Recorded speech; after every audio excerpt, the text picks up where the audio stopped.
いましてありがとうございます。臨時特急来庁88号大阪行きです。先頭車1号車、2号車の順で一番後ろの車両6号車です。自由席は5号車、6号車です。デッキ、洗面所、手洗いを含み全車両禁煙車です。禁煙にご協力お願いいたします。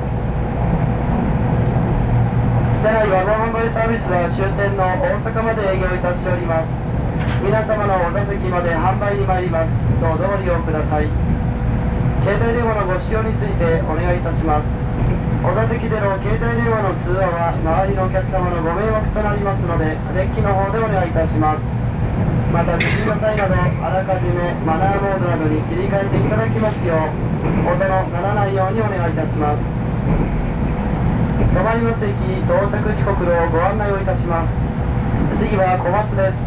13時31分、加賀温泉13時40分、あわら温泉13時51分、福井14時3分、鯖江14時13分、武生14時18分、敦賀14時39分、京都15時35分、新大阪15時59分、終点大阪には16時4分に到着いたします。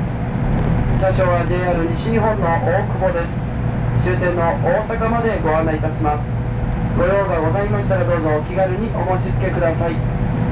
次は小松です。13時31分に到着いたします。